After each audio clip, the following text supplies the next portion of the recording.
An open letter to H&M. I am probably wearing one of your shirts as we speak.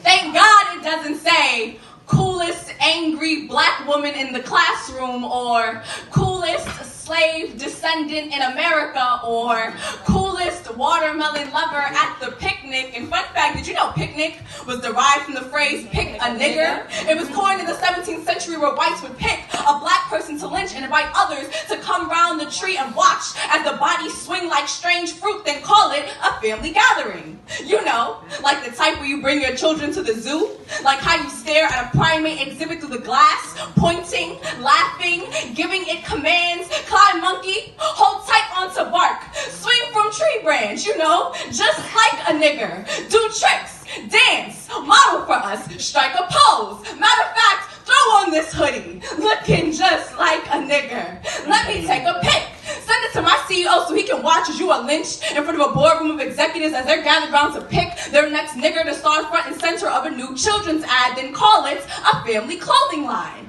Is that how the little black boy get casted in a role stereotyped long before his time? He didn't know he was starring in an age-old film, the kind where black folk get told we are evolution, get told we are subjects of Charles Darwin's scientific racism, where we are supposed to believe gorillas, orangutans, and chimpanzees be the origin of our species, get told that Tarzan be the lord of an African continent, while the black characters be apes, at least the white man be a person. But ain't that what you've always done? Reduce black man to less than human, like he be animal, like he be object, like he be chattel slavery, like he be 3/5 a citizen, like he be King Kong front page of a newspaper dragging away a white girl on the same day the case of the Scottsboro boys went public.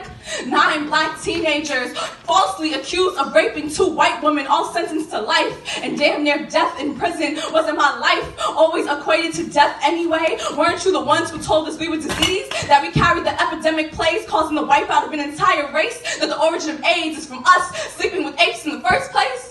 And ain't it such a gag to observe us like we be specimen?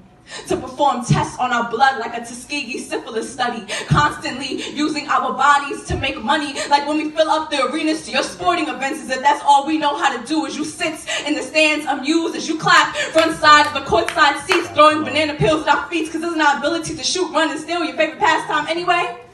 So go ahead, continue to wonder why we are so mad.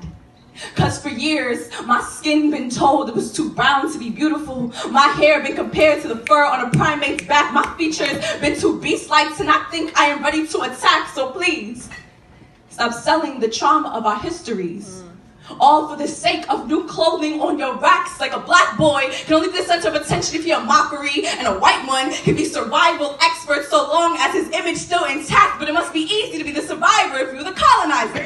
In fact, there are countries that have yet to survive the lifelong damage you've built on their backs. So when a black boy is placed in front of the world in your hoodie, please understand that instead of reminding him he comes from kings, you are telling the butt of every joke that has ever been used to push him down. So maybe I should lighten up. Laugh a little. Slap my knees and not see it as such a big deal. But I am just too afraid you will tell me to stop monkeying around.